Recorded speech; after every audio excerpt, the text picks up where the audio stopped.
പാരീസിലെത്തിക്കഴിഞ്ഞാൽ ജോലിയെല്ലാം ശരിയാകുമ്പോൾ ഉടൻ തന്നെ കത്തയക്കണം. എല്ലാ വിവരവും കാണിച്ച് കത്തയക്കണം. ഒരു മാസവും കത്ത് മുടക്കരുത്. ഞാൻ എല്ലാ മാസവും നോക്കിയിരിക്കും. ശരി മോളെ, ഞാൻ എല്ലാ മാസവും മുടങ്ങാതെ കത്തയക്കാം. ഓരോ കത്തിനും നീ മറുപടിയും അയക്കണം. ഞാൻ പ്രതീക്ഷയോടെ കാത്തിരിക്കും. അങ്ങനെ പറഞ്ഞ് അവർ രണ്ടുപേരും സമാധാനിച്ചു. പിറ്റേ ദിവസം രാവിലെ അവർ പാരീസിലേക്ക് യാത്രയായി.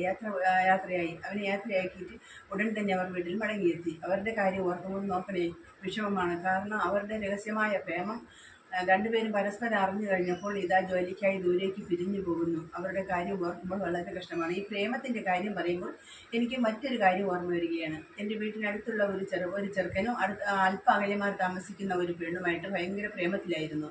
അവർ സ്കൂളിൽ പഠിക്കുമ്പോൾ മുതൽ കളിച്ച് വളർന്നവരാണ്. അവർ വളരും തോറും അവരുടെ പ്രേമവും വളർന്നു. പിരിയാൻ വയ്യാത്ത വണ്ണം അവരടുത്തു. ഒരു ദിവസം ഈ വിവരം എങ്ങനെയോ പെണ്ണിൻ്റെ വീട്ടുകാർ അറിഞ്ഞു. അവർ അവളുടെ പഠിത്തമൊക്കെ നിർത്തി വീട്ടിൽ പൂട്ടിയിട്ടു. അവൾക്ക് പുതിയ കല്യാണാലോചനകൾ വന്നു തുടങ്ങി. ഈ വിവരം എങ്ങനെയോ ചെറുക്കൻ്റെ കാതിൽപ്പെട്ടു. അവൻ വിഷമിച്ചുവെങ്കിലും ആത്മഹത്യക്കൊന്നും തയ്യാറായില്ല. അവൻ വിചാരിച്ചു, എങ്ങനെ ഈ പെണ്ണിനെ എനിക്ക് സ്വന്തമാക്കണം. ഞാൻ പ്രേമിച്ച പെണ്ണിനെ ഒരു കാരണവശാലും മറ്റാർക്കും വിട്ടുകൊടുക്കില്ല. അവൾക്ക് വേണ്ടി എന്ത് ത്യാഗം സഹിക്കാനും ഞാൻ തയ്യാറാണെന്ന് അവൻ ഉറച്ച തീരുമാനത്തോടെ ഒരു ദിവസം സന്ധ്യ നേരം നോക്കി അവൻ വീട്ടിൽ നിന്ന് ഇറങ്ങി പോവുകയാണ്.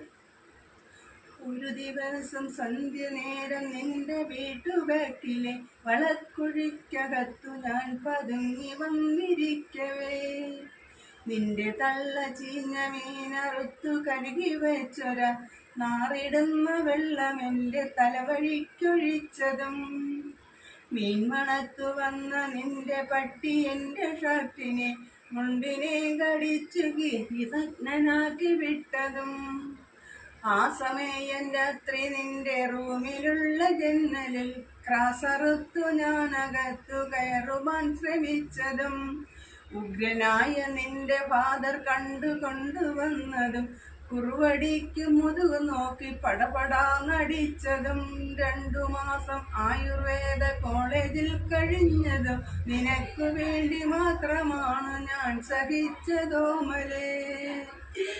എത്ര ത്യാഗം ഈ വിധം സഹിച്ചൊരെൻ്റെ ജീവിതം, ടെലിവിഷയത്തിൽ ഒടുവിൽ നീ ബോധുക്കിടല്ലേ ശൈലജേ.